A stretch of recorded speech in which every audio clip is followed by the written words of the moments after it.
Thank you. My name's Steve Strong, and the rocks we've got here are part of a collection that's been gathered over the last about 4 or 5 years. It started as this rock, this first rock here, which was found at a place called Wirritjin, and this rock was dug up underneath the ground and it was found 1 metre beneath the surface. Now, a lady called Roz brought this rock to us when I was working with Michael Tellinger and showed it to us for the first time. And what we found when we looked at this rock was the markings on it just didn't make sense. They couldn't be done. The rock is over 10,000 years old. It is not sandstone, it's in sandstone country, so the rock is not dark and young, it's come from somewhere else. And what we saw straight away was, I didn't see anything bar what was on the surface to begin with. It's how we've done this. We saw marks on here that couldn't be made. There's an imprint on the top here, around here, and I'll show you some pictures later, where that's been pressed down 1/2 centimetre. Yet the cuts here are only 1 mil. Now the question is, how could they push this down so far and not break the surface? According to an expert that told me this, he said all you need is 3,700 degrees to push it down. I thought to myself, there's no campfire on the planet that can do that. So we started with this rock as a beginning, and this rock was found by this lady, and then she became obsessed, and every rock on this table bar one she bought. Okay, so what we've got here now is a combination of rocks that were bought by about 3 buyers and 1 seller, and people who found the rocks, and they've been sending it to us. And now we have about 150 of these rocks of this level, and then others. But there's one thing that's missing. The rocks at the moment stay at my place and they're hidden, and that's not where the rocks have got to go. They have to go somewhere that respects the rocks and deserves their presence. And we've decided as a group, and that includes the buyers, and there's no discussion involved in this one, that they'll be stored on this island. So the reasons the rocks are here today is to begin that process. And some of these rocks, when I leave, will be staying here. Some we've got to make up copies of so that we can show people what they look like, but the originals will stay here. And it's our intention that this rock, and there's 2 others, must stay at this place until their job is complete.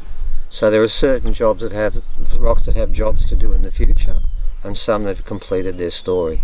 So it's a combination of these different sorts of rocks. Why is it important that they come here? Why? I'll tell you why, because there's only 1 elder, and I've been around Australia a fair bit now. I know the airports pretty well. There's only been 1 elder that I believe has the ability and knowledge to identify these rocks correctly, and that's Karno Walker. And that's my opinion, and it's not going to change. I've seen enough to know this. And the reason why these rocks stay here is because this rock, which the Smithsonian know about, and they claim it's unique, there's nothing like this on the planet.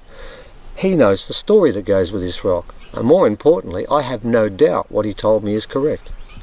Therefore, this is the rock that begins the story, and it leads the story. It'd be like taking a book and taking out the conclusion and giving you the book and saying reading it. It makes no sense without the conclusion. And for me, this is the conclusion. This one here could be the introduction, and this one over here could be the middle. But these rocks together make a story that is as old as humanity is. Now with this particular rock, and I think I've got the story right now, and if I don't, I'm sure if Christine's around somewhere she'll tell me. If not, she'll know. Oh yes, she will, don't worry. This rock, Karno knew about this rock for quite some time, and he didn't say a thing to me, and then one day he told me the story that goes with it. It tends to be how it works with Karno. He tells you what you need to know, what you think to know.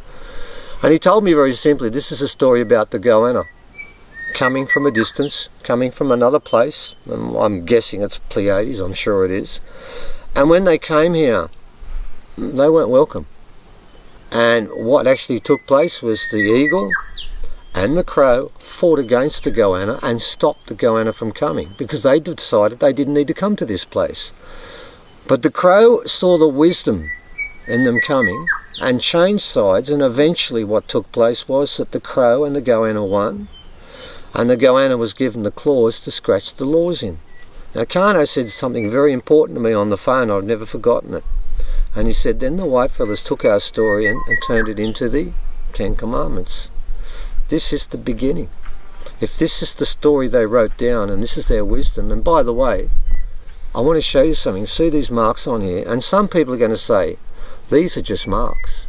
They're not just marks, because we've compared this to 3 other rocks found, one in Bosnia, one in Germany and one in Calgary.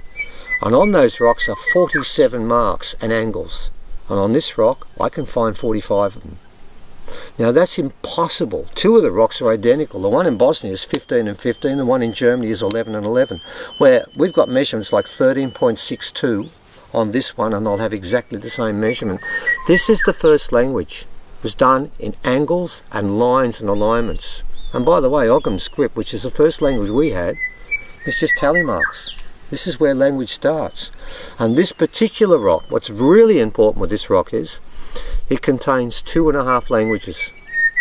It's got the language of these straight lines and intersections, which you can see there.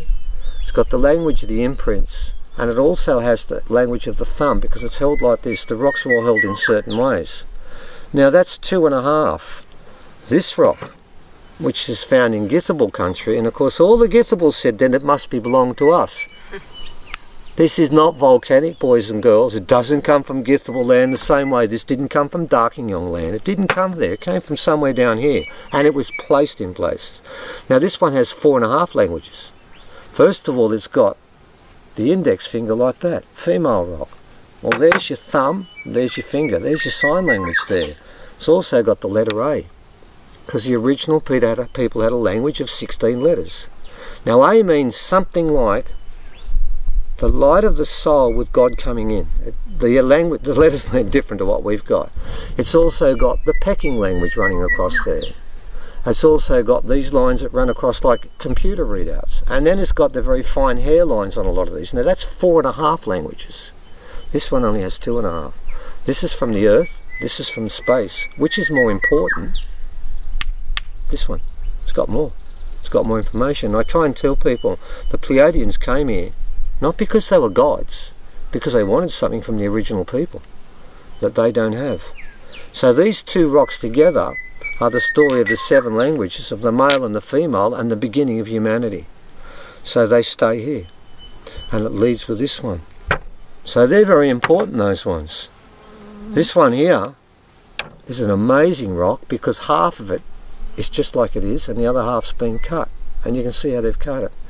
Now the question I've got again with this rock is find a piece of technology today that can cut this rock like that. And I swear to you, you won't get it at Bunnings. You're going to have to get something decent here. So this goes way back.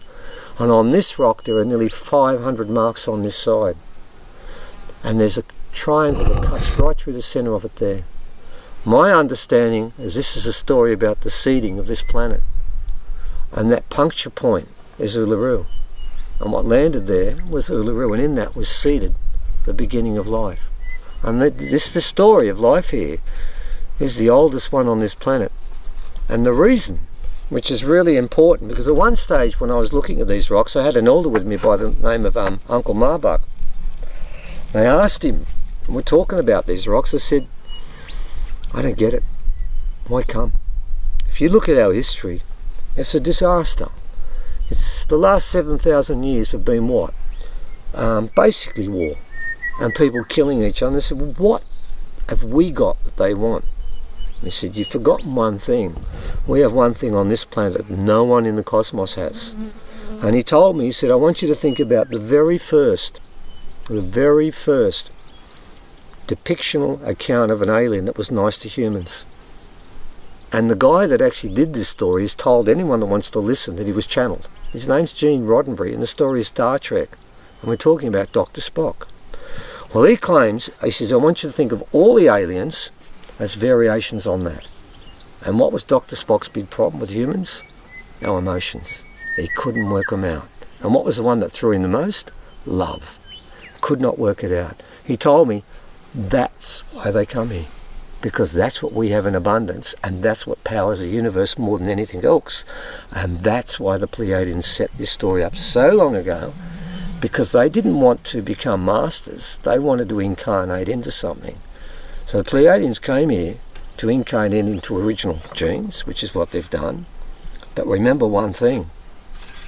They brought something here they shouldn't have brought. And this is what it is. You see this one here, it's a silicon. It's actually a power rock. It's also made of petrified wood. Now how do you cut petrified wood? Like this. You need technology. And the original people embraced it before anyone else. They took the technology. They said, this is fantastic, this is great, let's use it. And they used it, and they worked out something else after a while. Pleiadians might have brought good genes, but they had bad advice, and so did the Syrians.